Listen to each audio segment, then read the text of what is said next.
Good job, Anka. You get a gold star today already. How's that? I don't give, that's the first one of those I've given out. So that's how special those are. Okay. So, who just loves leading meditations? I You. I have not done one yet. Oh, well, guess what? I love it, but I Yeah, haven't done one yet. great. So maybe you might be doing two today. So you might do the opening and the closing. See, how's that for exciting? That's what you get for being honest, hey? Jeez. Right. Yay. Okay, so let's start with a 2-minute meditation. How do we feel about OMS on Zoom? When you're live, it's so much easier because you can only really hear one person, but it's good practice for you all on your side. So Marianne's like, no. Okay, one down. Mia, will you do an OM? Okay. It's like a delayed reaction. I told my parents that if they hear me, like, so don't be it. get scared or anything. Yeah, don't freak out. Yeah. There's Kamishni. There we go. So she's coming. There we are. But somebody else just fell out. So where is Mariki? We one step forward, one step back. Hello, Kamishni. Hi. Hi, how are you? Well, thanks, and you? Good, good. Do you have load shedding tonight? Not yet. Good. Okay, so we're just waiting. We're just about to do a meditation. And were you on with us today, Kamishni? You don't have to lead the OM because Marcia's got it. But will you do an OM on your side? We can't hear you because we can only hear one person. Will you OM on your side? Yeah. Okay, Anka, you as well? Maybe? I'll I thought I would be able to connect on my phone, but unfortunately my kids have given up on me already. Let's see if I would, my arm or not arm, the crazy mom. Okay. No, you're a cool. Yay, crazy mom. Yeah, anything goes in this house. Good. Okay, so and Marianne will do it or she'll pretend. Okay. Okay, now we've lost Marcy again. Oopsie. Oh no, she just, there we are, there we go. Okay. Woo! So what Mariki just said is that she thought she could do this on what? Oh, here she is. What's going on there? She's got no audio. Oh, now she has audio. Mariki, are you there?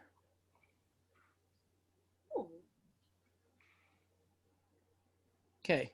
Well, she's registering again, so, but she's got her camera and her mic off. Okay. Zoom craziness. Marcia, so we're gonna all OM with you. And so if you could lead us in like a 2-minute meditation and an OM, we'll all OM with you, and whoever happens to get the microphone on their side wins. Okay. Off you go. Okay. Come to a comfortable seated position. Take a moment. Relax your hands, either on your knees or on your lap, and close your eyes. Find stillness. Inhaling and exhaling. As you find your stillness and your calm, take in a deep breath And exhale through the mouth to release everything that happened today.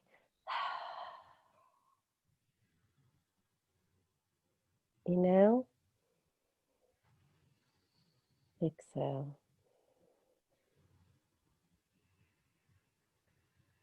Inhale through the belly. Feel that air traveling through your body up to the crown of your head. And as you exhale, breathe out love.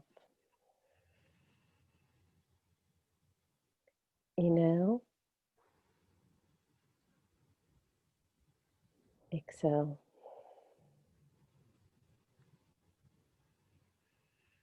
Inhale. Exhale.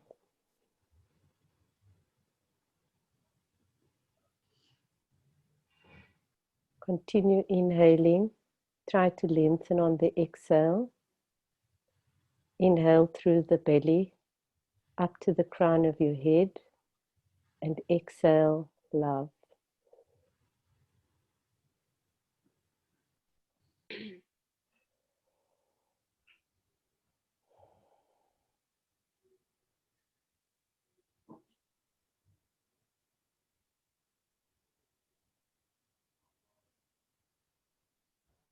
Stay in that relaxed state. If your mind wanders, just come back to your breath. Inhale through the belly. Exhale, love.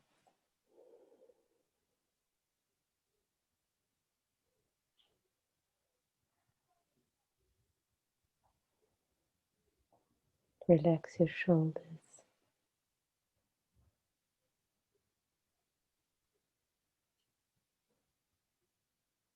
Keep the eyes soft.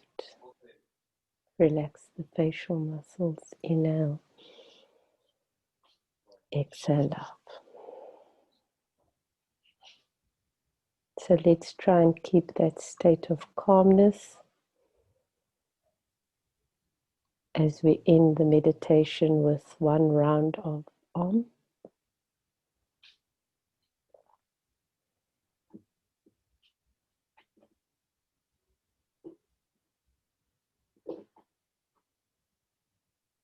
Inhale to start the Om.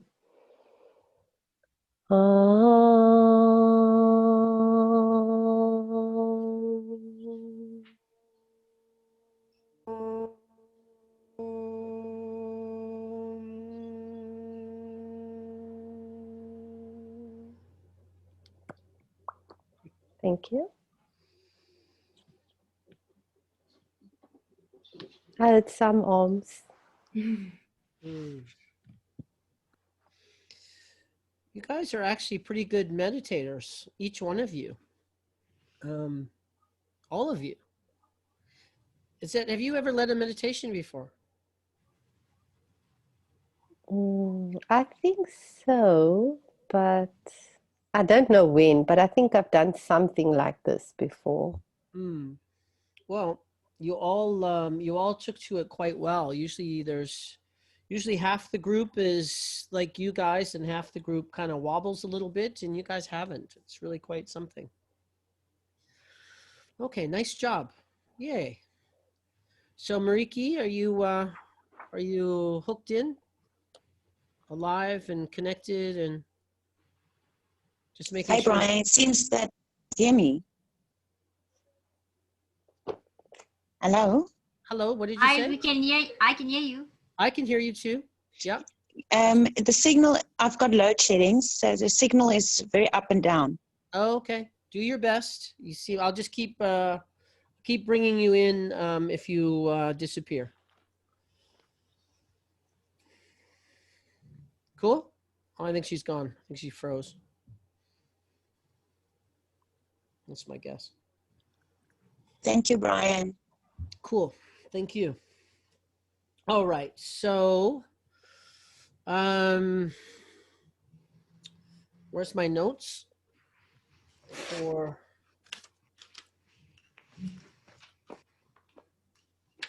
So the three things that you were going to do for Wednesday was acceptance, or what's the other word that I called it?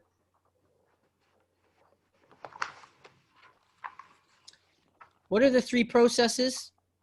I can't find my notes quite yet. Anybody? Forgiveness. Fair witness. No, forgiveness. Forgiveness, right. That's not acceptance, forgiveness, right? Mm-hmm. And?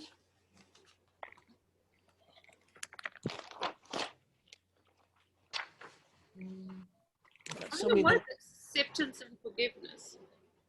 Yeah, there was three of them. And compassion. Yes. There we go.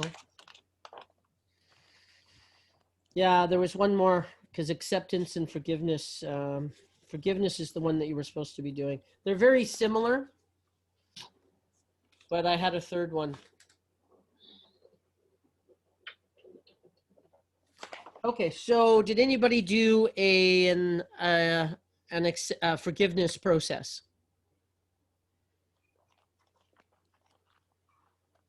Who did we lose now? Oh, Mariki again. Oh, but it says there's 6 in here. Well, that would be me. Okay, I'll just keep an eye on when she pops back in. Okay, so nobody did an acceptance, a forgiveness process, so we're going to do one now. So close your eyes. That's an easy one. It's so easy, so easy, so easy. Yes, it is. I see you shaking your head. Yeah, you. Okay, close your eyes. And we're going to start letting up the things that you judge yourself for, the things that you shouldn't have done, the things that you should have known better, and you're still carrying it around, whatever mistakes that you've made. And you've kind of made your peace with that. You've made your peace with your judgment, that you think you deserve to be judged. Everybody found a box full of those things? Anybody not? Put your hand up if you haven't found anything. Okay, good. So you're just going to sit in and kind of like a Rolodex. You're going to kind of root through that box and have a good feel of everything that's in there. All of the shouldn'ts. I shouldn't have done this, and I can't believe I did that, and I can't accept myself for this, and I really should have done better. You have a good feeling on all of them.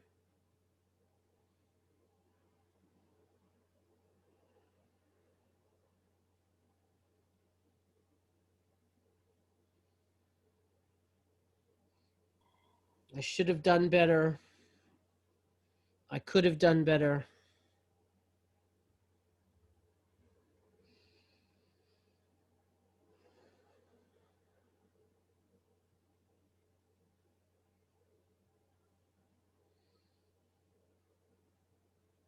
Just a few more minutes. And you want to look at these things from a place of fair witness. You're not judging yourself any longer. What you're doing is you are fair witness. You're more like a scientist that is observing nature. You're observing what's happening. You're a fair witness as opposed to judging yourself. You're not the actor, you're the witness.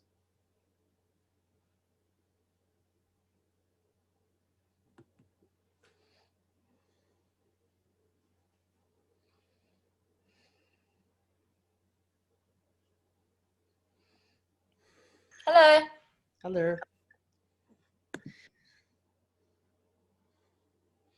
So we're in the middle of a process of no, we're about to catch you up. Cool. So everybody is feeling, they didn't do a forgiveness process, so we're doing one now. So please close your eyes, Megan.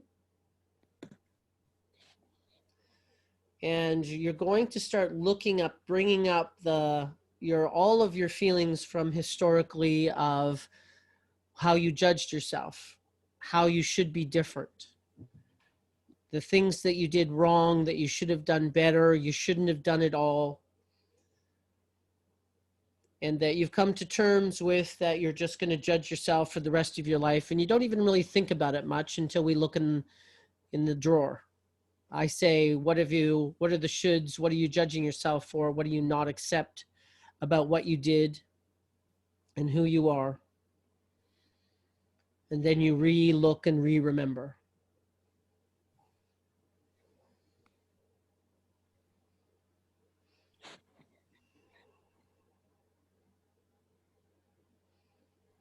You're having a good feeling of all of them. You look to see what's in the drawer. And you're doing it from a place of fair witness. You're doing it from a place of that you're a scientist that is observing the nature of something. In this case, the nature of you. And in what ways that you don't accept yourself or what you've done.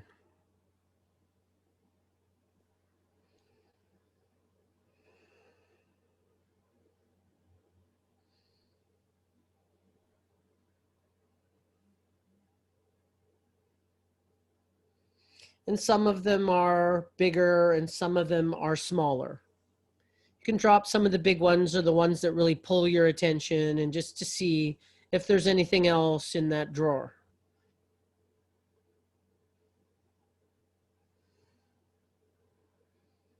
Jobs, family, money, relationship, friendship.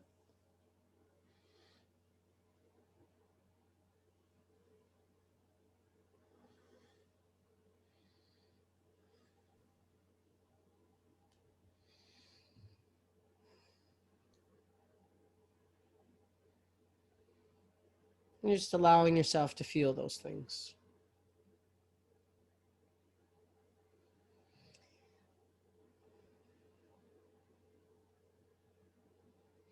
And if you look at them, every one of those things you learn something. And if you learned that lesson, if you've put it behind you, if you're still not repeating the pattern, and even if you are,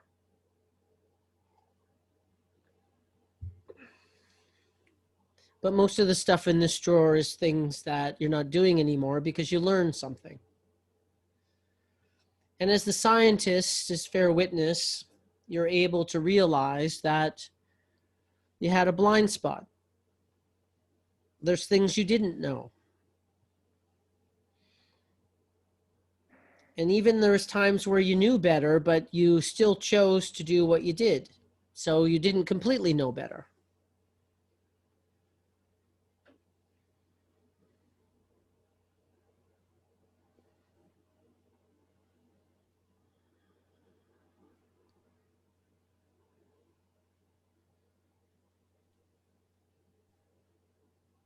If you knew better, you would do better. And the judgments that we have and the non-acceptance of self is based on, it's something that's unfair. From fair witness, you can see that it's unfair, that you wouldn't judge anybody else in the world for something that they didn't know. There's lots of things that kids don't know, and you wouldn't judge them for something that they don't know because it's unfair. And the same way with yourself.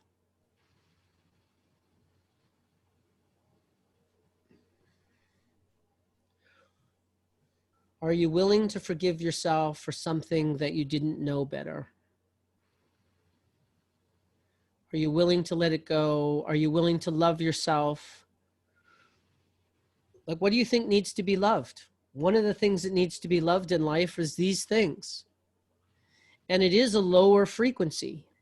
And that frequency collects friends. It holds us, at least partially in the lower frequency, if not completely.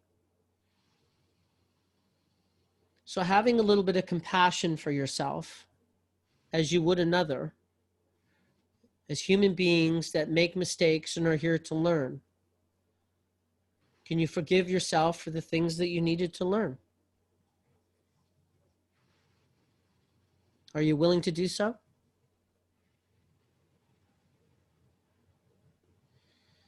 So forgiveness is allowing yourself the emotion.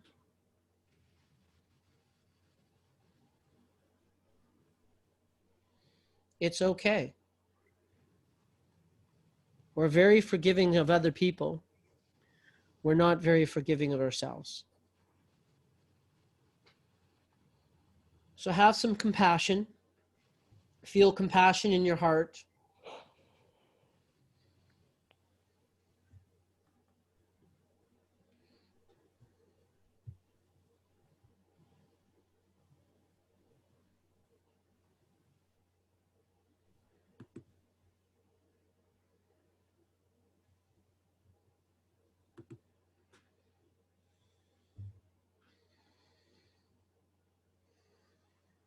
Feel love. It's self-love. We all want to be accepted by the world. It starts with accepting yourself.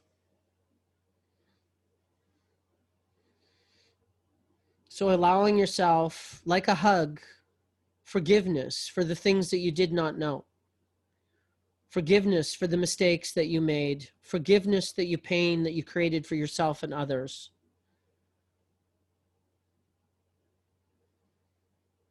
If you knew better, you would do better. It's the point of being here. So allowing yourself that emotional experience of forgiveness as it washes over the top of your head, every cell, through your face and your chin and on your shoulders. You're breathing it in. You're breathing in forgiveness into every cell in your body, that you forgive yourself. Because you truly do. You're willing to forgive yourself. It's okay. It's unfair that you think you should be something other than human. And you feel the forgiveness coming into your chest and into your heart as you breathe it into your body and into every cell. And the center of that forgiveness is your heart. You can feel your heartbeat as you would forgive another. Think of those that you love in your life, and when they are in pain, and the level of forgiveness and compassion that you have in your heart for them. When they're feeling pain, feel the forgiveness and compassion you have for others.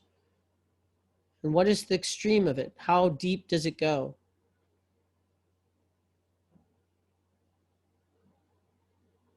Who do you have the most compassion and forgiveness for?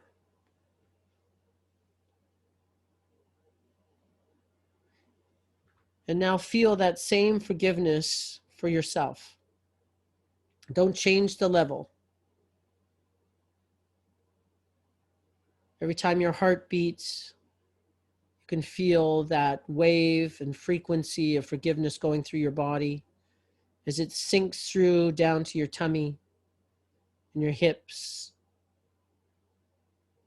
your legs, right down to your feet.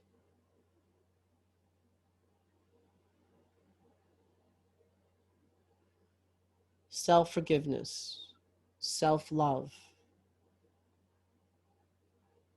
compassion. This is exactly what needs to be loved in life. Connect your heartbeat with your breath as it washes through your body in waves from the top to the bottom. With each breath and each beating of the heart.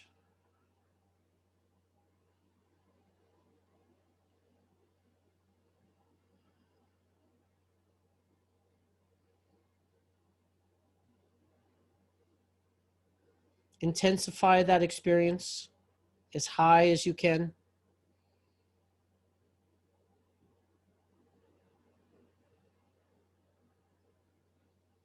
And think of each of the items individually and accept,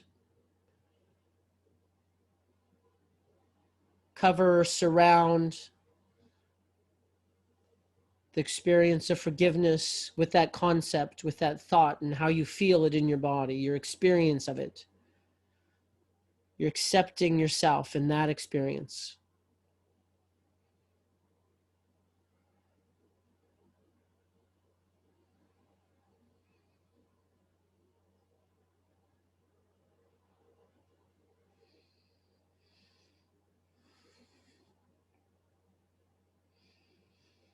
Whatever one needs a bit of extra attention, an extra bit of love, an extra bit of coaxing from you, to be able to release yourself from that judgment with forgiveness, do so.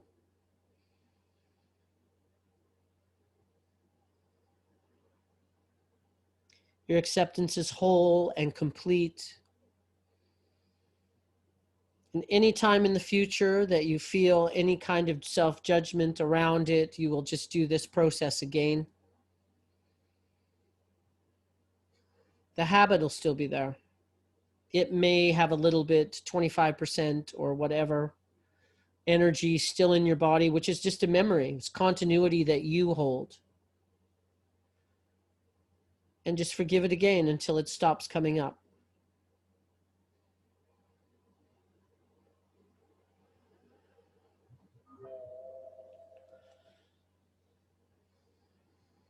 You forgive yourself completely for everything.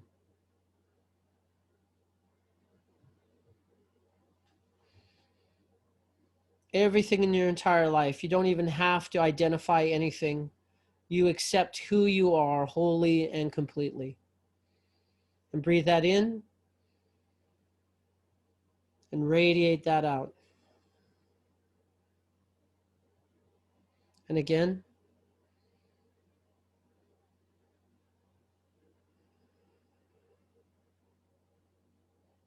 Our healing is emotional. You actually have to allow yourself the emotional experience. The negative bias is automated. You actually have to spend time and do this directly, or it doesn't happen for the most part.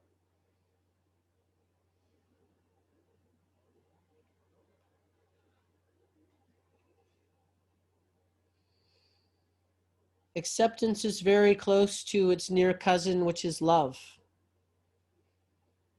Just like you would radiate love to another, think about those that you love and how you send your love to them when you hug them and when you're with them.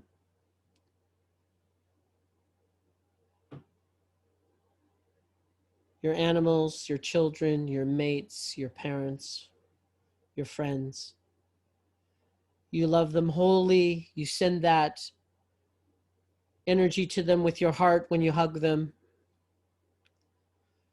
So now you do the same thing to yourself. You generate that energy in your heart, no different than you did as you imagined with your friends. And you give that self-love to you. You direct it at yourself. And you breathe it in and you breathe it out.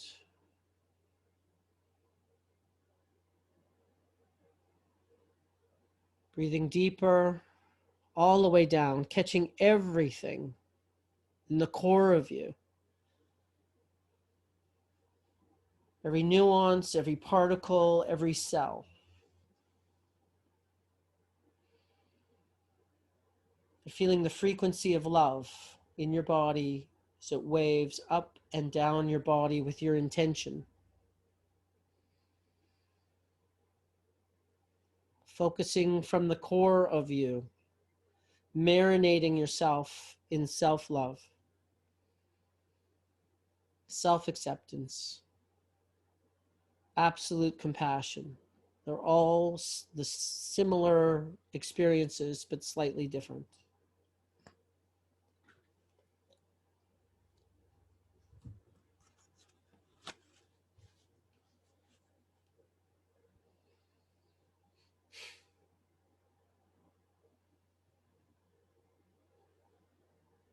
Start taking very slow and deep breaths where you feel every particle of oxygen coming in and the love with it.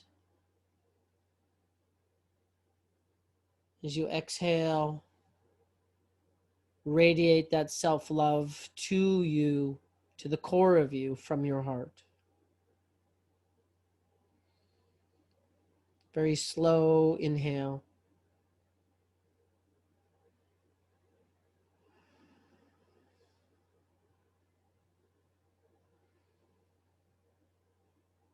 Now just let go and feel that energy that you've created in your inner world, your subtle body. Let go into it and drop down even further into it.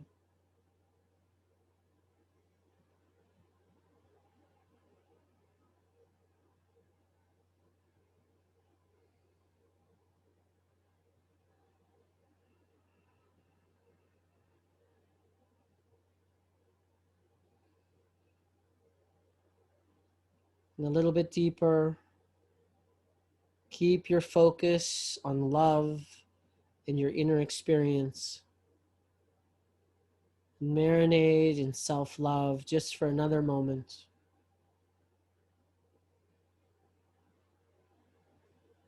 As you let everything go, you let your history go. In this moment, you know that you're a perfect you as you're intended to be right now. You're the best version of you that you've ever been. And you've always been a perfect you. Warts and all, learning and all, mistakes and all, and that's okay.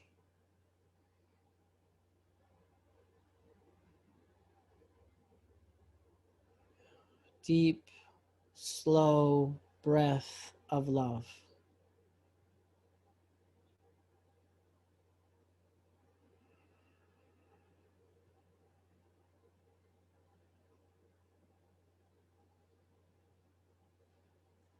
Keep your eyes closed. In normal circumstances, most human beings don't do this process unless they're in some kind of course or something somewhere. And this is what the masters did every day. They loved who they were. They loved the perfection of the moment. They loved the perfection of creation and the world around them. And they elevated their experience to something that was significantly more enjoyable, more real, more authentic to who they truly were. And it is amazing how the momentum of doing what we've always done and living at a lower frequency and being the masters of lack, there's plenty of opportunity for, doesn't matter what happens, we instantly add the meaning to whatever's going on from a lower frequency of what could go wrong, what is going, any change causes upset. What could go wrong? How could I die? How this isn't going to work? How my life is going to be less convenient? That my life is going to be significantly less convenient? That I'm going to be in survival?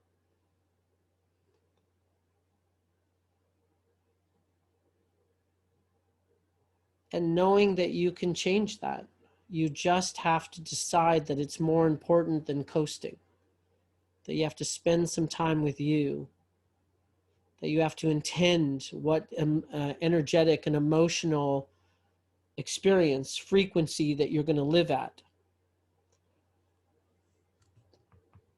It requires some effort on your part, certainly understanding and being conscious. It's really easy to fall asleep and just do what we've always done and not notice the filter that we look through is one of lack, is the first place that is automated, as opposed to what possibility that we're creating.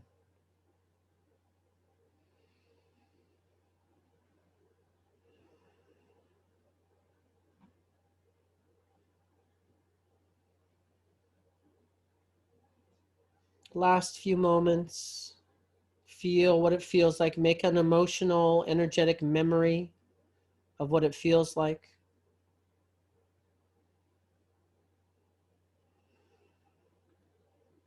So that when you aren't feeling good about you and you aren't feeling good about your world, you know exactly what to do.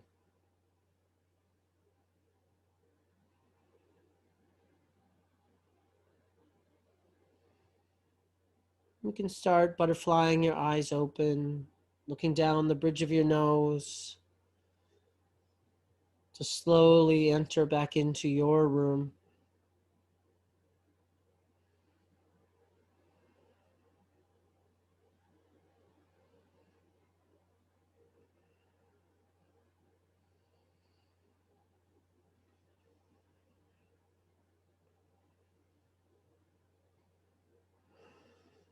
And notice the energetic shift.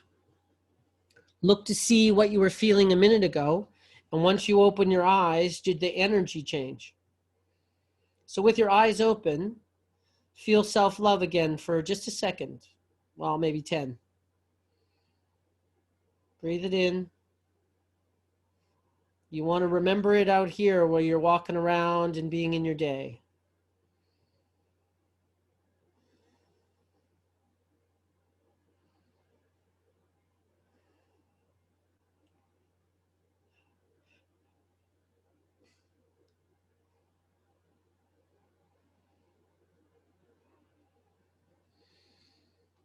It was completely appropriate. Marianne got a kiss, right at the end of that. That was quite interesting.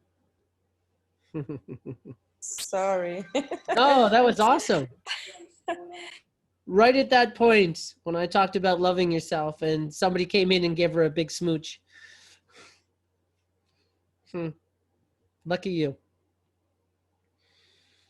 So what have you noticed? What came up for you? How much did you struggle with how much did you struggle with being able to accept who you are? Were you able to change the frequency? Were you able to love those things? Were you able to change your experience? And then lastly, when you were loving yourself. So any struggles and any breakthroughs, let's have a look at those. Who wants to go first? Okay, Marcia, you may.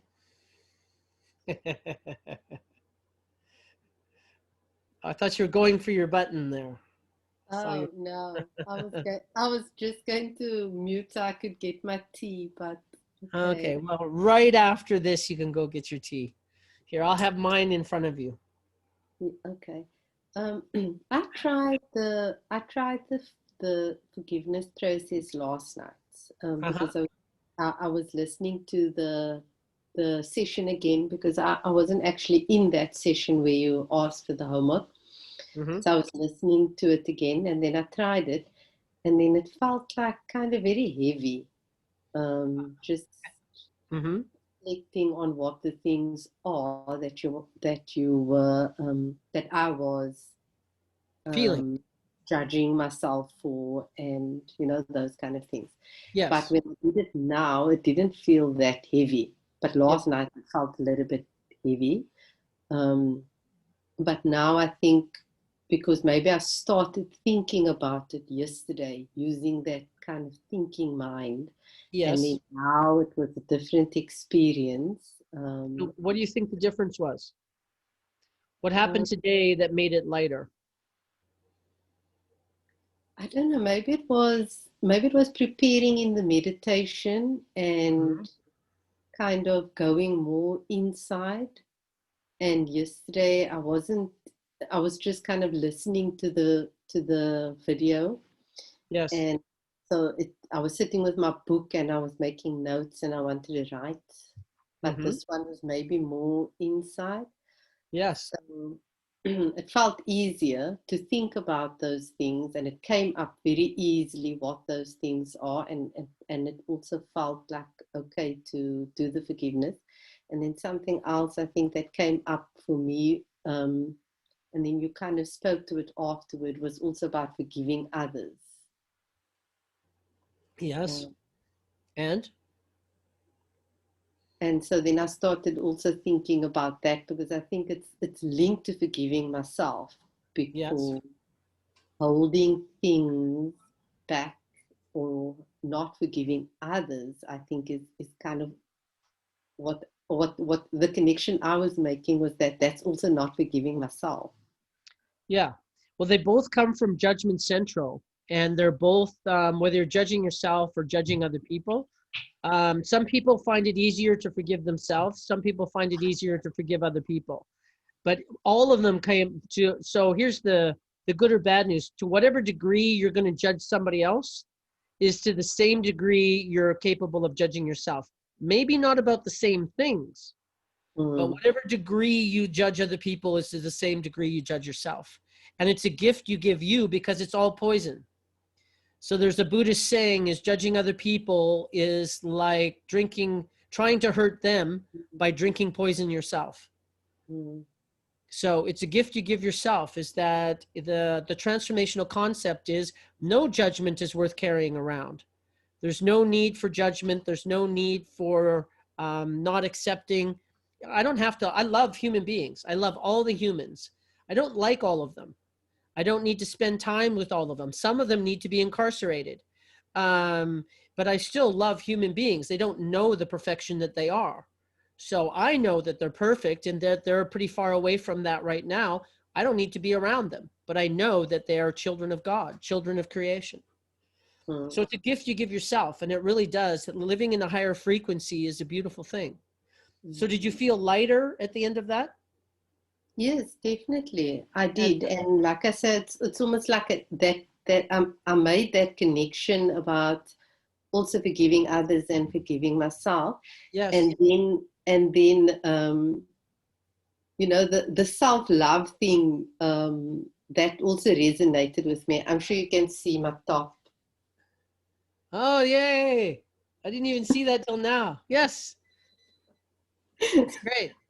So I got this top from my mother as a gift when she went abroad, and I just love wearing it because it's almost like every time I see it, then I remind myself, you know. Beautiful. So, and were you able to allow, because the whole point of it is allowing yourself the emotional experience. If you don't bring up the emotional experience of your judgments, then you're not dealing, it's hidden inside. And if you don't bring up the emotional experience of acceptance and compassion and forgiveness and self-love, if you don't create those emotions for yourself, then they're not happening. So it's not happening by itself. We actually have to intend our lives. And we think that it should just be natural. It should, if it's real, it should just come up. Well, the only thing that just comes up is the negative stuff, and maybe whatever level of buoyancy that you have, whatever level of self-love that you have on a regular basis. But being able to put your energy into that is how you create your life. And nobody's taught us that we need to create our lives. We just, okay, this is where I am. This is what I'm feeling. You know, this is what I'm trying to avoid because I don't understand it. And then we just settle for that. And it's maybe not the wisest move, especially if we want to live in a higher frequency, especially since that we were born into the masters of lack. If we don't want to live there, if we don't want to live in lack and fear, then you actually have to do something about it. Beautiful. Thank you, Marcia.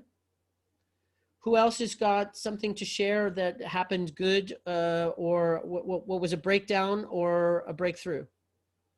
Or good stuff, just whatever commentary you have.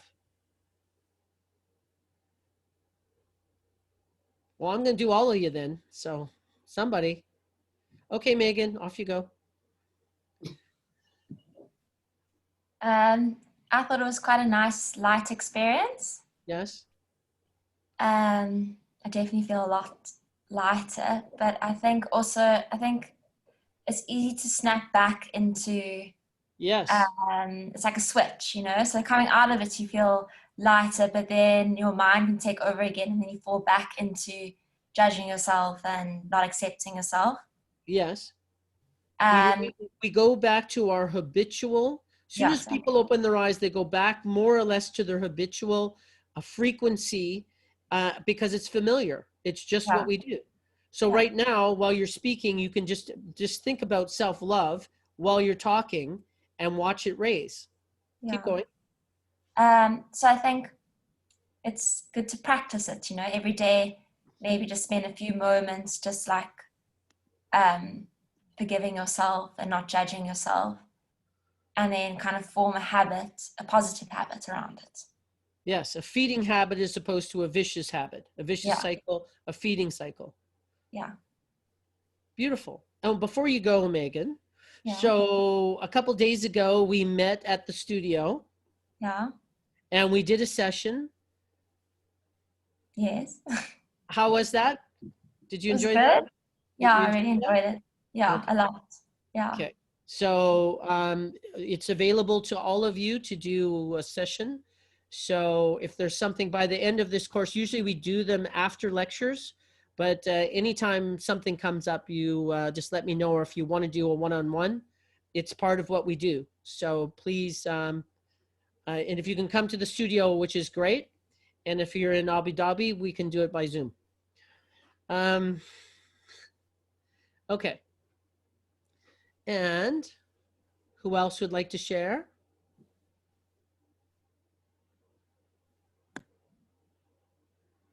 Boop, boop, boop, boop, boop, boop, boop, boop, doo, doo, doo, doo, doo, doo, doo. Yep. I'll go.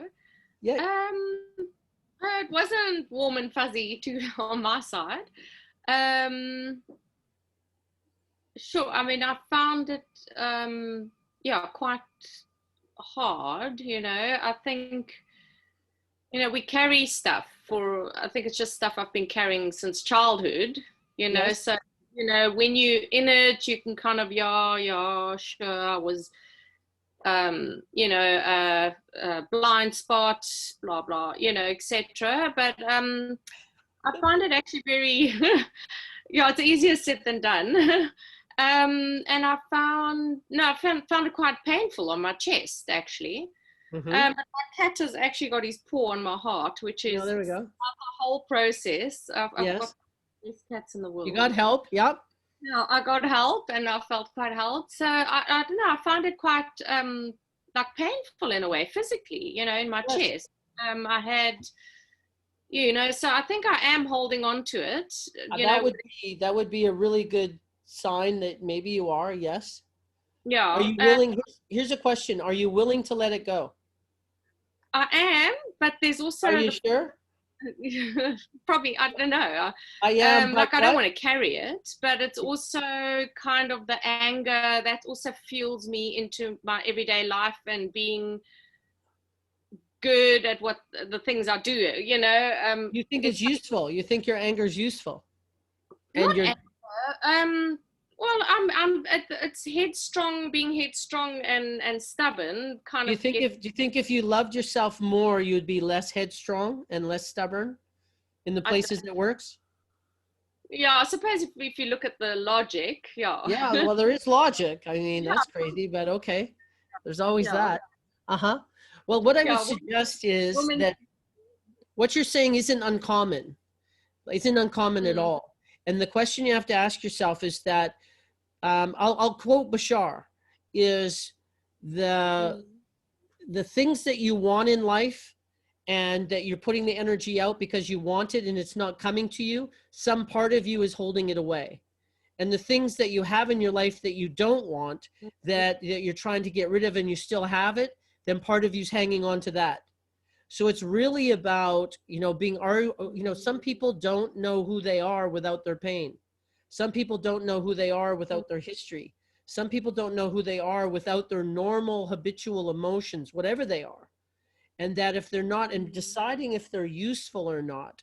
So there is there might be some people, you got to shoehorn this out a little bit, you know, where you have to sit with yourself and really there's a decision that needs to be made when you come to confront it. and that it's really taking the lid off that jar. Am I going to take that off, and am I going to feel that stuff, and am I willing to let it go? A lot of people believe, abracadabra, that it's, you know, it's not that easy. You just don't feel it. You just don't let that go. You just don't open the lid. And all of that stuff, it might take time. Everybody's in a different place, but there is a process. If you actually do want to let that go, that it's really being able to talk yourself into letting it go, letting yourself actually experience it and letting that stuff out. And I would venture, if you think it's helping you, I would invite you to question that. I don't know that there's any pain and self-judgment or judgments of others that's actually, you know, where we need to be hard-nosed in life because of, you know, our work or whatever. Self-love isn't going to stop us from doing that. And in some cases, we might realize that we can be more loving and get the same results or better results. Maybe not, but it's like self-love and acceptance and compassion is usually not going to get in the way of that stuff. So go ahead. Yeah, it does make sense, you know, what you're saying, but I think it's also stuff, I don't do emotions well, you know, it's stuff I've suppressed. Abracadabra. It was, no, I don't mean it. No, it's just, I know what I've been doing for years and years and years since childhood. Yes. You've got belief, or you got coping mechanisms. Yes. You know, that you've been doing since you're 3 or 4 years old. Yes. You know, Yes. and you know, now I know them, you know, through work I've done, but it's still hard to change. So they are deep embedded belief systems, but I don't want to carry them. But I think I know there's fear also is what you know, it's something you're used to. Yes. Or you know it, and then it's like, oh my God, who am I when it's gone? You know? How about that? Yeah. That's worth examining. If you really want to let that stuff go, like it's, you know, I think that's one of your things. Like that's, you know, we haven't run into everybody's thing. This is probably, there's a lot more back there than we've talked about. There's trauma and there's some stuff back there that maybe you've addressed historically. It sounds like you've done some work, so you actually know what's there. Yeah. So if you want to get under that stuff, you can possibly do it on your own. You might be able to get some help for it, or that you can come and see us and I'll work with you. But it really is if you're ready. If you're ready and you really want to be done with that stuff, it doesn't stand a chance. It really doesn't. You'll do what you have to do over X amount of time to be able to relieve yourself of that experience. And that you'll know like, I'm done with this now. What else is there? I'm ready for what's new. So you'll decide when that is. And it might not be this lifetime. And it might be next week. So it's really your decision to be able to do that. And you've got support now if you want it. Cool? Yeah, good. Yeah. Let me know. You got my curiosity up, hey? Anything else? Any good things happen that were new? I did let smaller stuff go. No, it was like a million things happened in those 5 minutes. Wow, you know? So there are things, like you say, I do like that blind spot a lot, where, you know, you've done things where you really know you haven't, you know, like, God, why is it still a thing? Like, I didn't know better. So I do like that. No, so there was some nice stuff as well. Okay, good. Some lighter stuff. Yeah. Okay, well, it wasn't wasted. Okay, good. No, definitely wasn't. No. No, it's just stuff come up and then you're like, woo, let's push it all down again. Yeah, okay. Doing all these years, you know. Yes. Yeah. And what would happen? So what is the fear? See, what you're just saying now you're pointing to the energy that's there. And remember when I was talking about, we take these things, these emotions, and we put them in the closet, and each one of those emotions made sense in the moment, like a traffic sign. And when you've got a whole bunch of stuff in there, because then we have to control everything. You open the door in a zebra crossing, red light, green light, one way, exit, entrance. It doesn't make any sense in this moment. And it's very confusing and overwhelming. And then people just jam it all back in the closet again and close the door. And then it makes us afraid of our emotions and makes us even more controlling. So if you can actually just see, if you start, there's a way to dismantle that and start dealing with this. When you're at a green light, it makes sense. It's at a particular place in your life. It's green. This is what it makes. And you can make sense of that. And even if it scares you, you can process it. But if you put the stuff in the closet, then what it does is it turns us into afraid of our emotions and controlling. And the lids, I liken it to ping pong balls.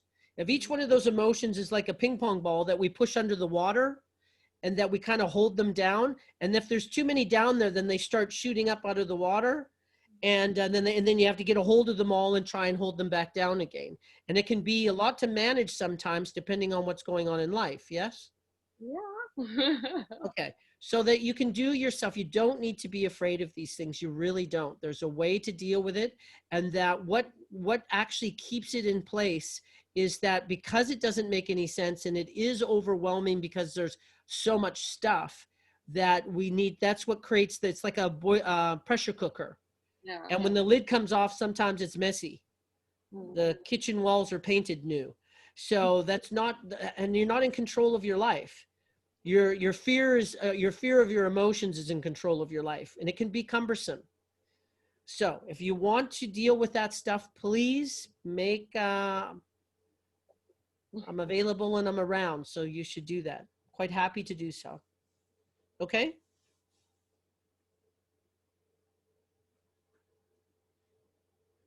Anka, are you frozen? Is she frozen? Everybody else? Anybody else there? Wave? Okay, good. Okay. Wow. That was powerful. Okay. Yeah, she's definitely frozen. Okay. Anybody else? I'm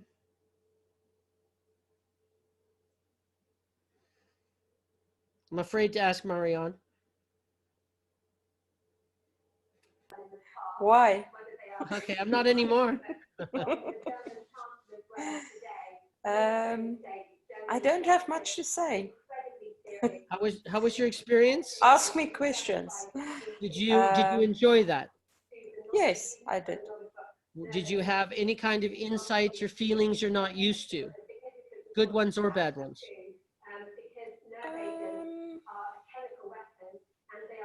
Difficult to say. I think more good feelings.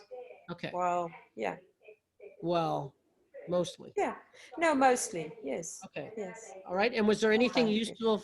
Was there anything useful there for you for another day? Sorry, I lost you for a bit. I'm back. I don't know what happened. I lost connection. Yeah, well, you're back. I'm back. Thank you, Brian. Yes. Maybe it's So, time. yeah, maybe it is. You let me know. Yeah. Thank you. Yes, I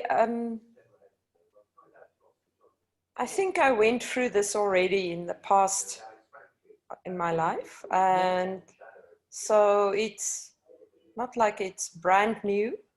Yes. For me to experience. Maybe more new to do it this way that you did it for the 10 minutes. And so, and yeah, it's been good. It's been, yeah. Beautiful. That's all I can say. And you understand the concepts of frequency. And Yes, that definitely, that I knew from the beginning. Yes. So if you're not liking the frequency you're starting to get some tools and processes and understandings to be able to do something differently. Okay. Of course, yes. Beautiful. And the frequency you are sending out, it will come back to you as well. Absolutely. That is. Okay, beautiful. Okay. That's Thank all you, I Mark. can say. Okay. See, that wasn't scary. It wasn't. Okay, so Mia and Kameshni. Anybody need to share about something? Who's going? Okay, I'll go. Hey, she beat you, Mia. There's nothing much really that I can share about today's session, but I find that I'm doing the meditations regularly now. Mhm. I feel different on the inside, and I feel sort of more energy, more energized, and more positive. And like if things happen, I don't take it as bad as I would have done a year ago. Beautiful. So I just feel that I can handle stuff way more better this year as compared to last year or the previous years. Wow. And look at this year. Wow. Okay, good. Certainly have a great testing ground. And what you're pointing to is when we meditate and get aligned with ourselves and start creating a little bit of energy, possibility, our experience of possibility. We have a heightened experience of possibility and possibly a heightened experience of perfection or valuing ourselves, or heaven forbid that you're a miracle. So beautiful about possibility. And also things that I didn't want to accept previously, I'm starting to accept it now and realizing that like my purpose, like it's sort of coming a bit more clearer. What didn't you want to accept about your purpose? Like a lot of people told me, you know what, that I should become a yoga instructor. Okay, because I've been doing yoga for so long. Yes. And like, I thought, yeah, but you know, I studied this and I don't think, I mean, yeah, maybe one day when I retire from my day job or something.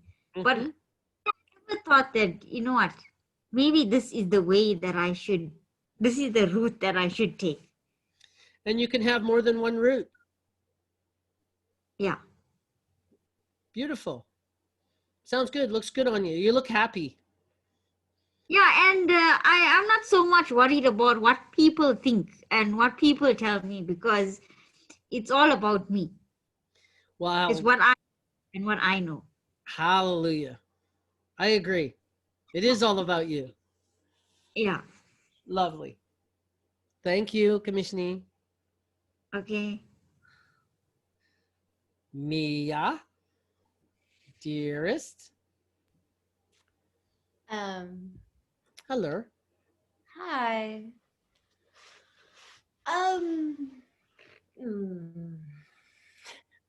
this is going to be good. This is going to be fun. No, I don't want to say anything. I don't want to share. Share whatever you're comfortable with.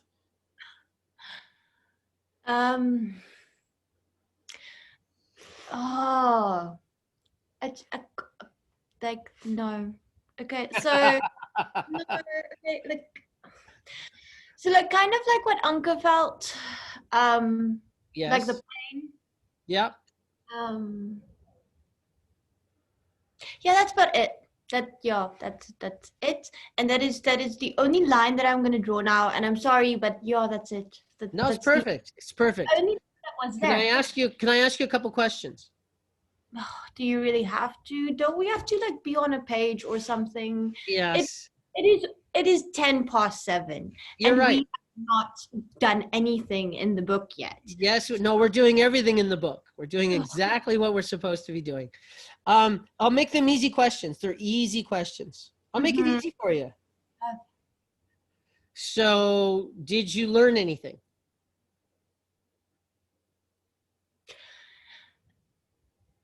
Nothing that I didn't know before. Okay. Is it, do you see a place that you might want to do work in the future or going forward? I think currently I don't want to touch it. I want to stay as far away as possible from it. Like close the box. Is it that like it's just how I deal? You close the box, put it behind, and you don't deal. It's totally fine. Yeah, yes. I got it.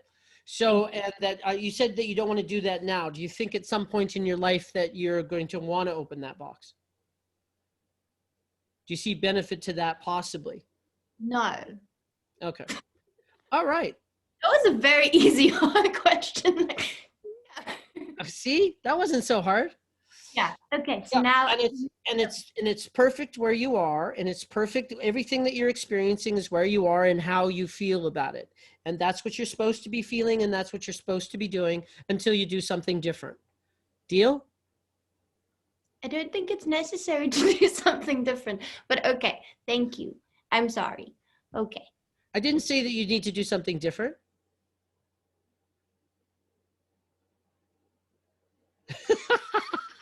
So I'll just repeat that just so that you know. I said you don't have to do anything different until you decide you do. So you're exactly fine right where you are. Okay, there we go. Okay, good. Well, that was fun. All right, so we're going to go to, what page would you like to go to, Mia? Well, I think we were on the 8 limbs the last time. And Right. see, now I see that after that, I already wrote on the page. So I'm assuming we're going to be on a different page now. That could be true. Look at you go. Okay. Okay, so any questions about the 8 limbs? Everybody gets the idea about what that's about? So just to go over it quickly is that there's the inner work with the yamas and the niyamas and starting to understand how your mind works and being conscious to what goes on in our heads and our emotions. Then there was the sauna itself so that you can feel comfortable in your body when you're sitting for long periods of time to meditate. That the pranayama is that we start using our breath. We breathe automatically and we think automatically, but maybe the automatic isn't the peak of our performance. So when we start thinking and start using our intention with our thoughts and start using our intention with our breath. The pratahara is being able to turn inward and being able to have an experience of the subtle body. And you start aligning with the deeper parts of you, the frequency of what you truly are. And that frequency can be affected. So by what goes on in your mind and what goes on in your beliefs, that you can raise your frequency. And there's a whole world in there. How Terence McKenna talks about it is that there's an entire galaxy inside of you. Everything that's outside of you is actually outside of in the universe is inside of you. And being able to really explore that, it's a huge experience to be able to start looking at what your subtle body is. And it's the only thing in your experience that's unchanging is your subtle body or your soul or who you truly are. And aligning with that is a beautiful thing. Then being able to, dharana is the concentration and being able to focus, being able to, focus your mind or focus in the postures, focus your breath and focus in your inner world. And being able to, and that's our drishti, is really being able to focus that. And all of it leads up into meditation, is that we're meditating on our connection to all that is, that we're starting to feel, once we start feeling our inner world and what our subtle body is and what we are, and then we start connecting to all that is. That our connection is that there is oneness. All the masters and all the disciplines talked about oneness. And that you are part of that oneness. And the paradox is that you have a experience of individuality and you have an experience of your connection to all that is. And then lastly is samadhi, is the union of the self with all that is that there's a bliss. It's actually defined as blissful. You start having a blissful experience of what you are and what all that is, and that you marinate in it. It actually seeps into your bones and into your cells and raises your energy about what you truly are. There's an alignment in that place. And that when you open your eyes, then you start moving around that way. You start realizing that's who you truly are. And we start bit by bit keeping that frequency as we're walking around in our day. Like Cryon had said, in between your meditations, where does your energy settle? So usually in our meditations, we are at the peak of our experience of connection and alignment and frequency. And then when we're not meditating, there's usually some kind of dip until our next meditation. And what he's implying is that now start working at what your frequency is between your meditations. Okay. And then we also talked about the Mysore Ashtanga, which is a slightly different thing. Which the focus is on the postures, the asana. And from Krishnamacharya, which I just happened to find a video, which you've got in your group. Okay, and how this is, and I said everything in the manual has been curated for you in your transformational journey that maybe you can use now and maybe you'll use sometime in the future, and maybe this lifetime and maybe not. And I said all of them are a toolkit and they are a life raft. So when you're feeling that, you're not feeling great about you, you're not feeling great about your world, that these are the things that you can do when we're looking at page 42 about your Dharma. These are the things that you can do to create, and we'll go there now, page 42. I think it's page 42. Yeah. And that your Dharma is the things that you can do to create space and light and energy. These are the things that we raise our frequency with.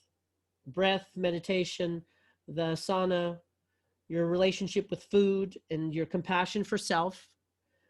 Chanting actually raises people's frequency generally. Same with Auming is frequency, sounds that we're making. The locks, the bundas, and forgiveness. And we've touched on a few of those today. And then when we've actually lifted our frequency to a particular degree with space, light, and energy, that how it's a toolkit is then we can start moving over to our karma, and using that light that we've created is kind of like a flashlight where we can start looking at our shadow. You can start being self-reflective. You can start looking at the things about what's wrong with me and what's wrong with them and what's wrong with it and all the reasons why it won't work out. And that stuff affects our life. It's automated, and it's our beliefs. And it's also illusionary. It's not real. There's a lie in the middle of every one of those things. And there's an art form. Transformation is about the art form of being able to find out what those lies are. So simply put is that we're making growth decisions versus fear decisions. Okay. I think we're going to do that one today.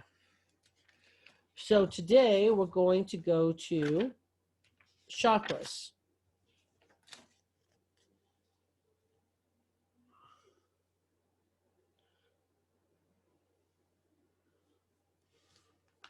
Page, let's just see what's here.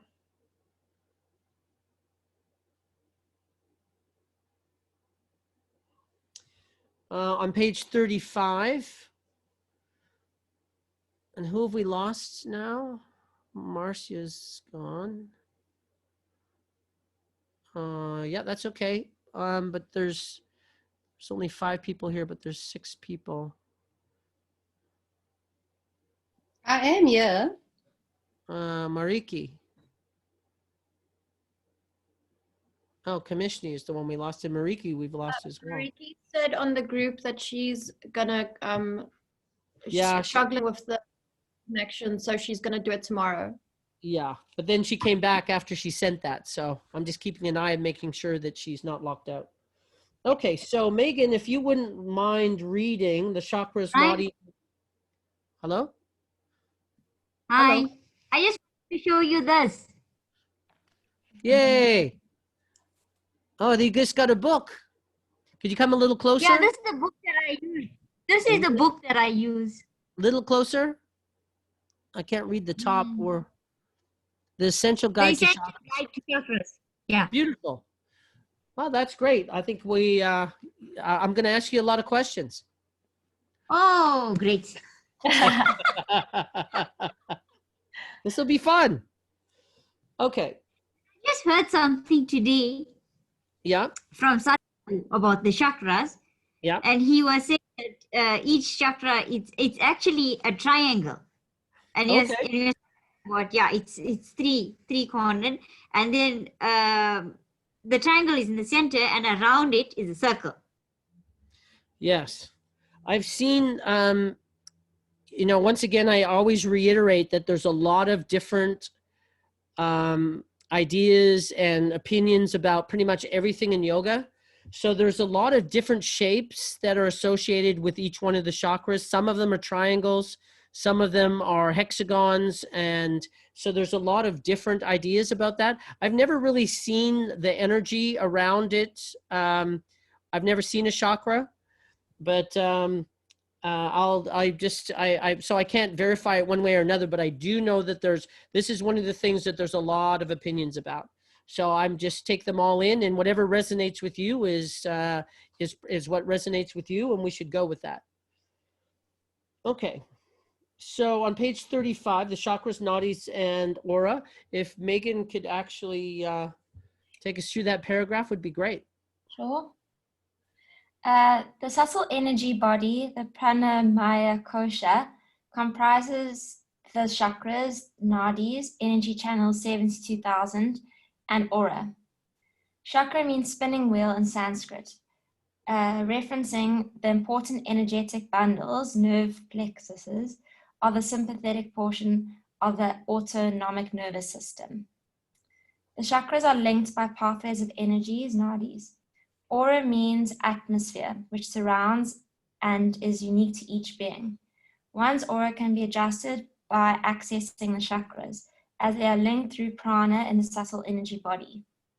Once established on the path of yoga, persistent practice and inner journeying leads one to a key called dharana, concentration. When in this state, the yogi, practitioner of yoga, develops internal vision and is able to see what is going on in his or her own body, as well as in nature. A yogi in a state of dharana sees how the organs work, how prana is transmitted in the body, how prana encounters the nerve plexuses, the chakras, and how holding prana at a particular chakra can balance the different organs. Thus, the relationship to the sympathetic part of the autonomic nervous system becomes tangible. This is the part of our nervous system over which we have no conscious control, i.e. all organic activities such as digestion, heart function, kidney and liver functioning, etc. So you guys have addressed probably most of that in yin already, have you not? Has it come up in yin yoga with Carrie? Not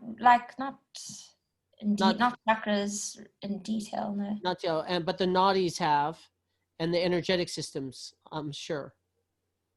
Yeah, Okay. like the meridians. Yes. The meridians and the nadis are the same thing. Yes, just one's Chinese and one's Ayurvedic or Veda. Yeah. Okay. Yeah. Thank you, Megan. Pleasure. So my experience of the chakras is that it was probably one of the first things that I discovered. I was still in my teens. Somebody gave me a book, a Buddhist guy, an English accent, lived in Hong Kong, and was I don't know. He was a very unusual person, I'll tell you that. And so then I started, I found them interesting. So I started actually having, on a Friday night, I had like 10 teenagers over on my living room floor and taking them through chakra exercises. And what I was able to actually create is being able to concentrate on the different chakras and starting at the bottom, but being able to focus on it, putting my drishti on where the chakra is, and then I'd feel like a little tingle. And it's very much like how, when you put your tongue on a battery, it kind of felt like that. It was actually a real feeling. And then the more that I focused on that, and then if I saw the chakra or literally the spinning wheel, first I'd get the sensation by just focusing on it and knowing it was there. And then I'd feel that tingle, and then I would focus on the spinning wheel. The energy would intensify. And I got pretty good at that, but I actually had no idea what to do with it. I didn't know what I was doing. I didn't know why I was doing it. It was interesting to me that I could do it. I freaked a couple teenagers out that they didn't really like the idea that they could feel that in their body and didn't know what to do with it. So I virtually didn't really do much with the chakras from that point on. And it's still not one of I don't really interact with my body on a very regular basis with chakras. I enjoy it when somebody else leads something like that. I do it a little bit, but really not that much. I think of myself as more energetic, and I feel myself as a whole, and I feel the energy that way. And but the heart's really probably the easiest chakra to feel. And so if you want to feel a chakra, if you haven't, when you concentrate on your heart and feel your heartbeat and feel your breath, that energy that you start feeling is that you can feel that in all of your chakras. The thing that was a kind of a shortcut for me is I noticed that it took a long time to go from one to another. Like if I started the bottom one and then went to the second one, that that it was easier to keep the first one spinning or the energy there and then start do both of them simultaneously. I found that that was quicker and easier to act, faster to do than one at a time. And eventually, very quickly, I got to that I would do all of them at once. And that was even faster. So some of them would start energizing quicker than others, but I could get them, the 3 or 4 or 5 that I can get going, I could feel all of them. And some of them not so distinctly. It was more of a whole. So that's my experience of it. We used to have somebody that was one of the leaders on Mindful Monday. He was 70, he's now 80 years old. And he did chakra exercises. He lived by it. He was still running about 35 kilometers a week. And he was running his chakras during his runs. And the other thing is he went to the hospital to get a pacemaker in because he was in really good shape. And his heart was going to really low rates at nighttime. And they were really surprised that he was supposed to bring in all of his medications of anything that he's on. And they couldn't believe that he wasn't on, he was that old and he had 0 medications. So he's really quite a healthy guy. And if anybody's interested in meeting him, I can certainly send you to him. And if you have real interest in somebody that's their life work has been insertion point is chakras, then I'm quite happy to pass you on. The same with people that are interested in the chakras. I mean, the Sanskrit. I was talking to Janu or Stephen today, and he does classes or he'll do one-on-ones with you if you want to learn Sanskrit. Okay, so when we look at the chakras, I'm on page 36 now. And so there are 7 primary chakra points in the body that govern our experience in life and our connection to the higher self. When all these chakras are awakened, one's consciousness is leveled to a higher realm and will experience life on a far lighter and conscious level. So everybody has a different, I'll call it right arm. Like there's lots of ways to connect to self and all that is, and there's just a natural way for you. So one of my ways is truth, and I get energy and authenticity and being able to be self-reflective, and that adds into my my asana, my experience of chakras. Another way of mine is meditation, and also my connection, like communing with creation and asking questions, getting insights by directly. So by asking questions. So this points to that some people, their insertion point is chakras. When a chakra is dormant, it can create a disconnection to a physical, spiritual, emotional, and intellectual state that can invite illness and disease into our life experience. Life will feel much heavier and the energetic vibration will be far slower or lower. So looking at the bottom one, the root chakra is at the very bottom. It's about directly in the bottom of you. It's about 2 inches or whatever that is, straight up from the bottom, from the perineum. And the color is red. And there's a lot of information about these chakras. The most, if you want to understand the chakra is, and what that energy means, what the frequency is about, going to the basic right. So 1, 2, 3, 4, 5 lines down, you'll see the basic right is to be here and have. So this is the survival. Your survival is in the bottom chakra. In Maslow's hierarchy, it's, the basics that you're surviving. So the basic right is to be here and have. And a lot of people struggle with allowing themselves to be here and allowing themselves to have enough. And that's what that bottom chakra is about. So if you want to understand it, the basic right will help you with that. And then we'll go to the demon is the next. So that's one up to the right. And the demon there is fear.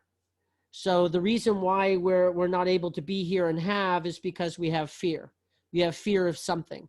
So that's what will affect that energy center. So when you start allowing yourself, and you know you have a healthy bottom chakra, when you actually are comfortable with here, you're comfortable with having your survival in life is sorted. Now there's lots of things. There's organs associated with this. There's sounds that are associated with this. In this case, it's lam. There's the element is earth. But the orientation is self-preservation. So the interesting part to get to is when it's balanced, good health and vitality, well-grounded and comfortable in your body, etc. And that to find out if you've got issues there, but looking at the excesses or the deficiencies. So the deficiencies disconnected from your body, notably underweight, fearful, anxious, restless, can't settle, poor focus, poor focus and discipline, financial difficulties, poor boundaries, chronic disorganization. All of us got that going on to varying levels and in varying places in our life, in little bits. Some people, it's really an issue. So that's what gets highlighted for them. If you're excess, so it's no more effective.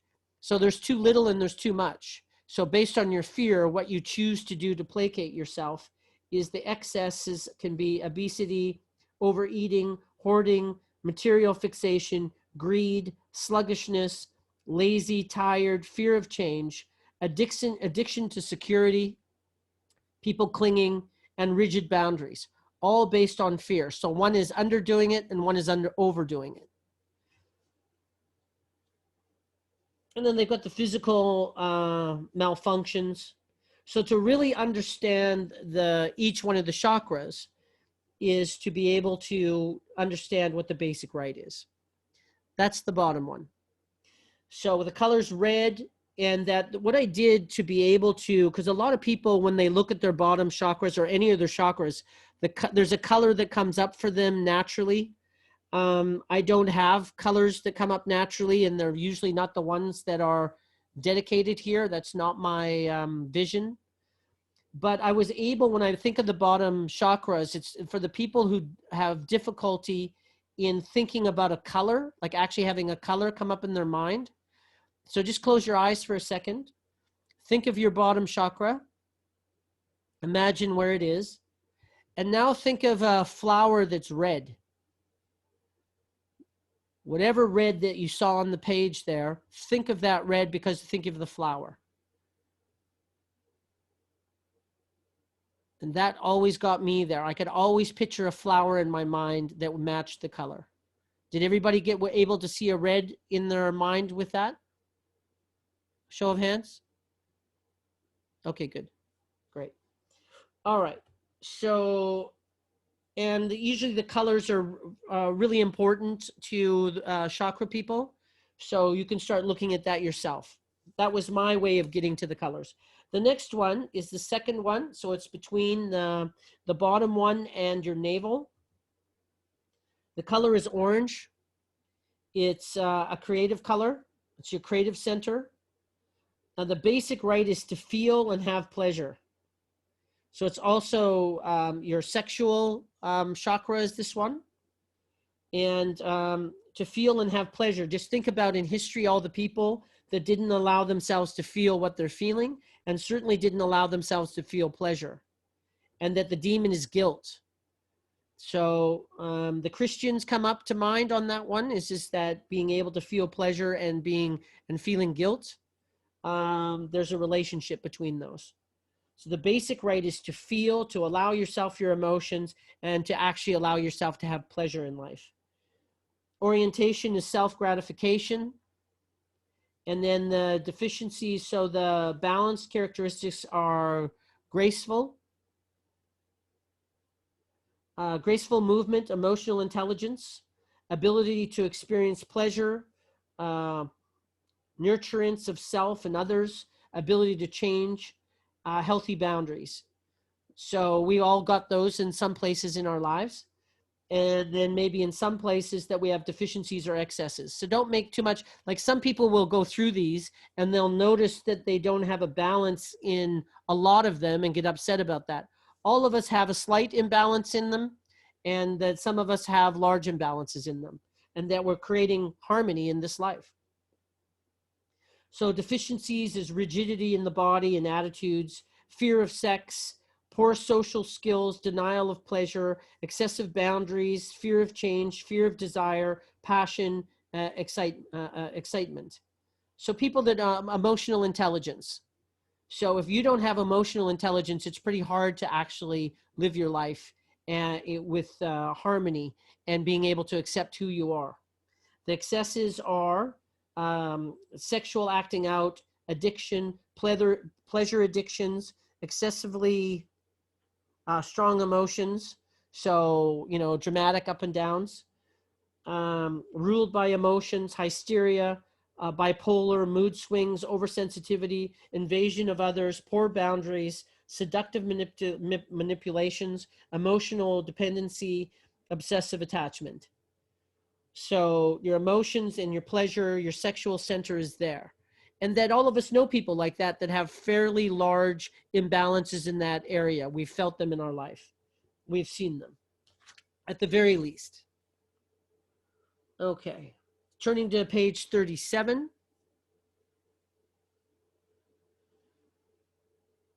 The solar plexus chakra. Some people, this one seems to have some discrepancy of where people feel it. Some people feel it just above the navel. A lot of people feel it just below the navel. Some people feel it on the navel. So, and the basic right is to act and be an individual. To act and be an individual. So your third is the place of self-actualization, is that when you start figuring out what your gift is in life, this is how you're seen in the world. So if you can figure out your gift and that you can present yourself to the world in a way that the world sees you and accepts you and sees value in you, especially for who you are and what it is that you have to offer. So be thinking of self-actualization of what it is that you do with the world. And that if you struggle in that area, this is the third. Let's see, the demon is shame. Is having some level of shame, or that we don't feel accepted by the world. You might not feel accepted, not accepting yourself, because some level of shame. You need to be different. To act and be an individual. The right to act and be an individual. So the basic characteristics is being responsible, reliable, balanced, good self-esteem, balanced ego, strength, warmth and personality, confidence, spontaneity, playfulness, a sense of humor, appropriate self-discipline, a sense of one's personal power, able to meet challenges.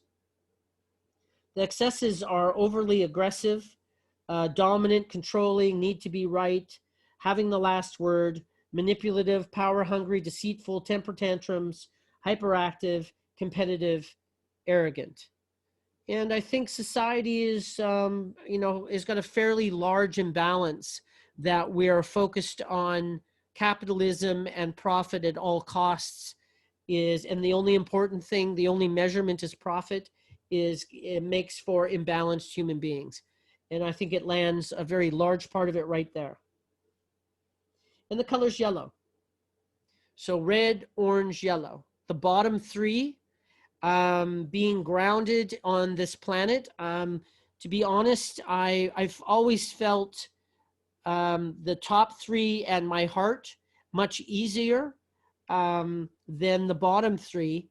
And that's about being grounded on this planet, accepting this planet, knowing you want to stay here, that kind of thing. Some people are very grounded in this world, and some people and are very grounded to the ether. Like, it's very easy for me to connect to all that is, to connect with creation. And it was a lot harder for me and not natural to activate the bottom three. And I had to choose that I actually wanted to be here. I had to physically choose, because I rejected society in most of my life, as I didn't really appreciate how the world worked. I didn't appreciate how people worked, that there was, well, the masters of lack make for bad behaviors. People thinking of themselves and thinking there's not enough makes them think of themselves and be manipulative and do things that I didn't find overly palatable. So I made boundaries in that way by not grounding myself in the world. So that's the bottom three.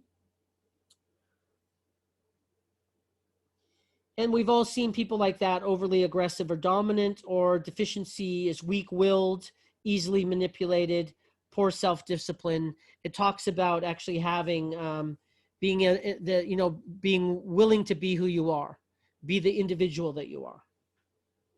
The next one is the heart, which is green. Never really associated green with the heart. I always thought it would be like red, or I don't know, I think I associate the heart with blood or blue for some reason, but it's green. Oh, I'll just go, I missed two of them I want to read to you actually. Is the red one is the purpose is to movement and connection. The next one, the yellow one, or the third, your solar plexus, the purpose is transformation. And then the heart is the basic right is to love and be loved. So to allow yourself the basic right to love and be loved. The purpose is to love and have balance, and balance in love. And the orientation is self-acceptance and acceptance of others. The balanced characteristics are compassionate, loving, empathetic, self-loving, peaceful, balanced, good immune system. The deficiency is antisocial, withdrawn, cold and critical, judgmental, intolerant of self and others, loneliness, isolation, depression, fear of intimacy, fear of relationships, lack of empathy, and narcissism. So, and the demon is grief, pain. I've been hurt. And then the excess is, so if we don't have a balance in being a basic right to love and be loved, then we have codependence, poor boundaries, we're demanding, clinging, jealousy, and overly sacrificing. I don't matter, everybody else's needs are more important than mine. So this is the middle. So there's the bottom three, and then the middle chakra is your heart, which is the center of who you are. And Bashar talks about that in our society, that we associate the greatest thing is on the top. So we think the top chakras are the more important ones, and that he's illustrating that the most important things are in the middle. And so your heart is the most important brain. They actually see it as a brain. And that it's that the center of you is where we should be focusing, where our work is. If we want to have a more balanced life, it's by operating more from our heart and heart-mind. As I told you in the beginning of this, that yoga is a heart-mind system to hone the senses to be able to discover the subtle body. So the demon is grief, and the basic right is to love and be loved. And the color is green, and it's the center, the three below, the three above, and the heart chakra. So turning to page 38, and the throat chakra. And this is people that, like, each one of these chakras, there's sayings that relate to the chakra. So when we're verklempt, I think the Afrikaans say verklempt, when we're choked up, that's the heart chakra. When you feel something in the pit of your stomach, that's your third. There's each one of these actually has a Often there's a saying that actually has to do with an experience with each one of these. I can't think of them all, but I will as we go along. So the throat chakra is the basic right is to speak and be heard. The basic rights is to speak and be heard. The demon is lies. Lying to ourselves, lying to others, the lies that society lives.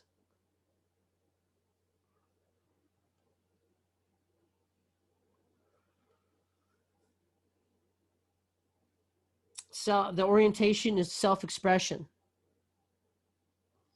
Being able to be who you are, to be able to express yourself, to being able to communicate in life and in a relationship, to be heard and to be felt. If you're not speaking your mind, that's where I talk about the truth. Was one of my right arms is being able to know what my truth is, like to feel what's true in my heart, and then be able to communicate it, and then to be able to work with other people based on what their truth is. Everybody can get what they need. Most people live life as a win-lose as opposed to a win-win. We talk about win-wins, but people aren't really that good at it most of the time, especially when we enter conversations to debate. So the orientation is self-expression. The balance characteristics is a resonant voice, a good listener, good sense of timing and rhythm, clear communication, lives creatively. The deficiency is fear of speaking, small, weak voice, difficult putting feelings into words, which is a skill. Introversion, shyness, tone deaf, and a poor rhythm. The excess would be too much talking, talking as a defense, inability to listen, poor auditory comprehension, gossiping, dominating voice, interruptions. A lot of people that have, interestingly enough, is that if people can't speak their truth in life, that they get cancer of the throat, for example.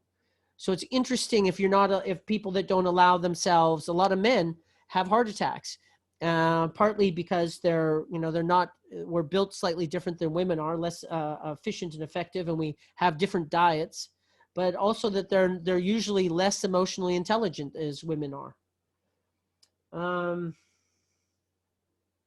So that's the blue one. That's a really important one to me. And then just being able to look at which one, the exercise with the chakras, that's at the end of this, the assignment that you'll do is about picking which one of these chakras, or several of them. Some people do all of them, but you're only asked to do one of them. Whichever one you think that you have a block in, is that you'll answer some questions about that block and some things that you can do about it.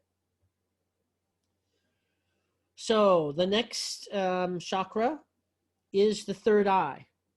Here, it was interesting that I found out the other day that reptiles, some reptiles, I don't know how many, but some reptiles actually have their third eye actually looks like an eye. And there's an eyelid on it. It doesn't work. It's not an actual eye, but it looks like one, which is really quite interesting. And so the basic right is to see. The basic right is to see, to have vision, to be able to see what's going to happen around you, to be able to see where you're going in life, to have intuition, probably most importantly. The demon is illusion. So in whatever places that we have deluded ourselves or see illusion gets in the way, whatever beliefs that we have that are not correct, actually add to us to not be able to see ourselves, to be able to see the world, to see the future that we want to have, to be intuitive about ourselves and our world. And once again, it's a skill. You can embellish your experience of intuition by intending it. The orientation is being self-reflection. So being able to see yourself is the connection. Being self-reflected, know thyself, understanding the human condition. It's also where the intellect is. So the purpose is pattern recognition. is being able to notice patterns around you. Sorry, I'm going to go back one to the purpose on the throat chakra is communication and creativity. And the balanced characteristics are intuitive, perceptive, imaginative, good memory, good dream recall, able to think symbolically, able to visualize. There's a whole bunch of things that come together. There's an integration there. A deficiency is insensitivity, poor vision, poor memory, difficult seeing the future, lack of imagination, difficulty visualizing, poor dream recall, denial, can't see what's going on. And the excesses are hallucinations, delusion, obsession, difficulty, and concentrating, and nightmares. So seeing things that aren't there and indulging in them. So there's a grounding in being able to see and be self-reflective. So you are. And that self-reflective leads you to the self, the subtle body. And the color is purple. I've seen it a lot of different shades of purple or violet. Indigo, it says it's indigo. I'm not sure that's indigo that's there. I thought indigo was more blue, but I'm a boy. What do I know about color? Chartreuse and... Okay, so then the last one, if you turn the page to page 39, is the crown chakra. The crown chakra is I'll start with the color because it's the only one that has more than one color associated with it. It's violet or white is associated with it. And so the basic rights is to know and to learn. So knowingness. Knowingness is the opposite of doubt. We doubt ourselves. Doubts come out of nowhere. We have no idea where they come from. They hit us on the side of the head, and instantly our frequency is lowered. We are disoriented, and we're really not quite sure where we are. And if we were in a higher frequency and get knocked to a lower frequency, it's really disorienting, uncomfortable, and we start, doubting who we are. Some kind of doubt comes up. So this is the opposite to that in knowing to know. The basic right is to know. The knowingness, acting from knowingness, knowing who you are, and the ability to learn. So knowing and learning. The orientation is self-knowledge. The purpose is understanding. And interestingly enough, it's also the only one that doesn't have a mantra. There's no sounds that come with this one. It's just silence, connecting to all that is. Balanced characteristics is the ability to perceive, analyze, and assimilate information. Intelligent, thoughtful, aware, open-minded, able to question, spiritually connected, wisdom and mastery, broad understanding. So learning about yourself, being multidimensional, being able to bring things together. And that helps you with your third eye and being intuitive, is that, being able to see the patterns to what you see and then being able to apply it to motion in life, action in life. Deficiency is spiritual cynicism, learning difficulties, rigid belief systems, apathy, excess in the lower chakras, materialism, greed, domination of others.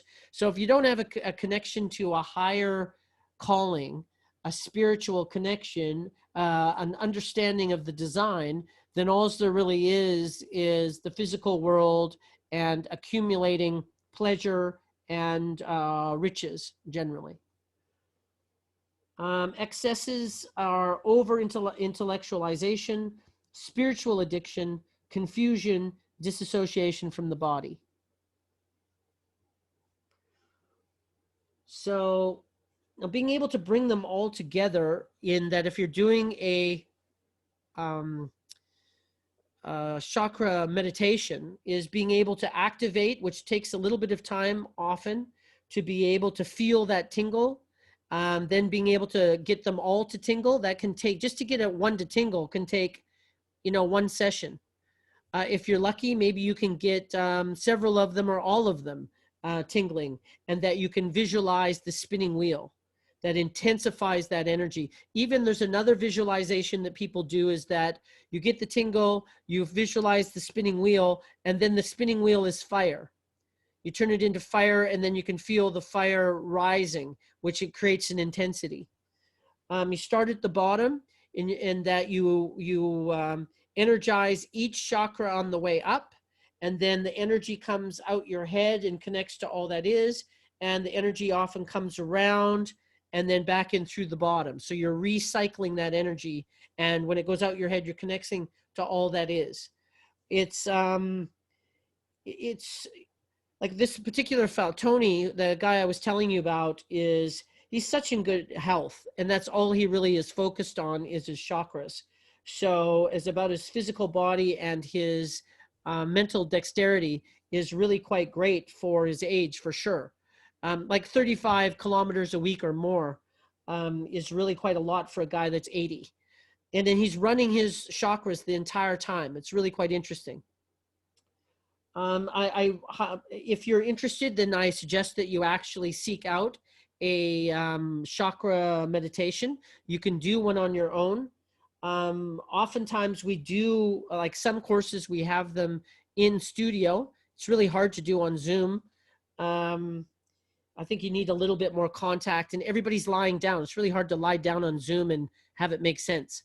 So I think that we could do it. And at the bottom of the page, what we have is the chakra assignment. Now there's one of these at the end of the Ashtanga assignment as well. At the end of the Ashtanga, I'm just letting you know where the assignments are. And the assignment in Ashtanga is very similar. Choose a chakra that you feel is blocked in your system. Explain your understanding of it and why, or how this relates to your blockage. What practices would you do to unblock this chakra? And then being able to experience that. And we've lost Mia. Okay. 7:59. Okay, any questions about chakras? Blur, blah, blah, blah, blah, blah, blah. So, Kamishni, anything that you've experienced in your book or in your travels of what you've done about your chakras? Do you have any stories or any experience that you have of them? Like physical experience or meditations? No, nothing much really. Oh, once I had this cough, and wasn't going away at all. Yes. And then I, like, normally if I get something like the cough now, then I would go to the chakra Bible, and I would go to my book on chakras, and I would read up there. Yes. And then I would like read up on what foods I can eat to stimulate that chakra or to cleanse it. And yeah, like for my throat, and then I found out, for my throat, blueberries were good. And then there's a shop nearby me here. It's called Crystal Spirits. So I would get crystals, and I would keep that with me. And I find those things help me out. Did you notice, have you ever asked yourself, if you've got any throat issues, if there's anything that you're withholding emotionally? No, that was like about 2 or 3 years ago. No, but have you ever done that just to see if there was anything going on? Well, that's the thing. It's too long ago. At that time, I was angry. Yeah. And were you not saying, yeah. And were you expressing your frustration? No, I wasn't expressing it. Okay, exactly. So that's kind of the point there, is each one of these areas is got something associated with it, generally, that you're doing or not doing. So it's really, as a guide, it's actually really quite interesting to look at that and be able to see if it can help you navigate what's going on with you, especially if you're experiencing dis-ease. Just a note before we go in regards to the work that we do, the most important stuff is the energetic experiences that we're having, because that's the stuff you walk away with. The conceptual, intellectual things, like when we're talking at the chakras, it's interesting, and that we need the concepts to be able to apply the experiences, but the power is in the experience. So like the meditation that we've done at the beginning of this is the best work that we've done today. That's the stuff we're looking to embellish, is allowing yourself emotional experiences. Okay. Who's meditating us out? Who was that? Who hadn't done a meditation yet? Oh, it was Mars. Who was it? Wasn't Megan? Wasn't Commissioning? Who did the meditation when we started? Marcia. Ah, there we go. So it was Marcia. So if we could do a quick meditation on the way out so we can send everybody home for the night. I'll hand it over to you for 2 minutes and then off we go. Okay, thank you, Bryan. Everybody, again, find your comfortable position. Just moving to that space. Feet either on the ground or your legs crossed. Hands nice and relaxed beside you, on your lap, on your knees.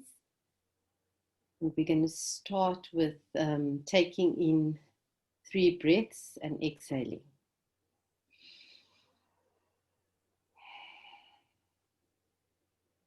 You can close your eyes.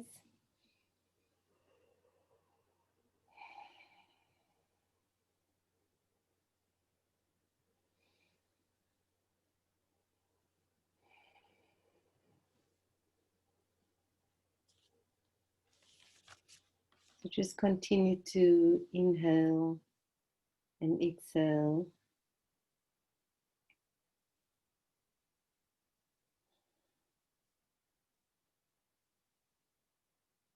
Focusing your mind on your breath.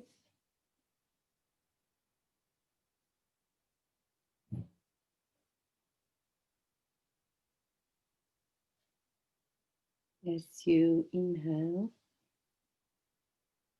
through the belly, follow your breath. And as you exhale, follow your breath.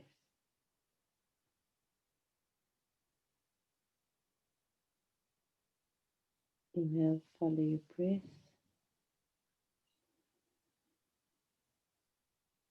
Exhale, follow your breath.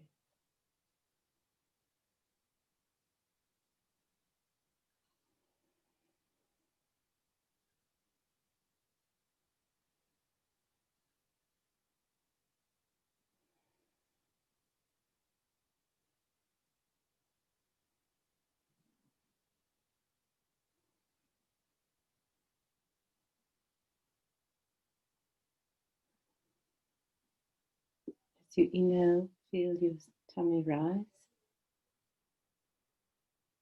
And when you exhale, feel your tummy fall.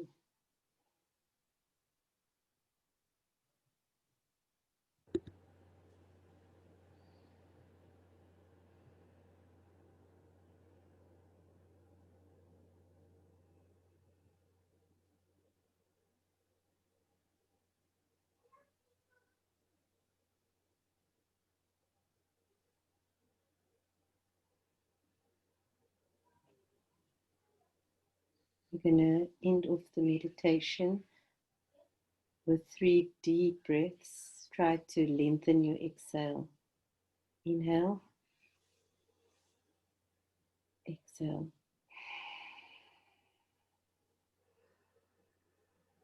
On the exhale, think gratitude. Inhale, exhale, gratitude. Inhale, exhale, gratitude.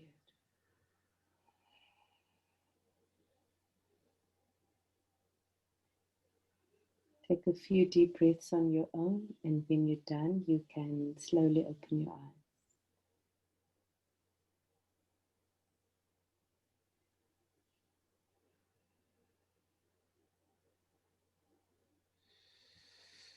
Thank you very much, Marcia. So I will be seeing you again, I think, till Wednesday next week. So thank you all for spending your evening with me. Love to you all. Enjoy your night and your weekend, and we'll see you next week. Bye. See you, Bryan. Thank you very much. You're See welcome. you all tomorrow. Bye, everyone. Bye.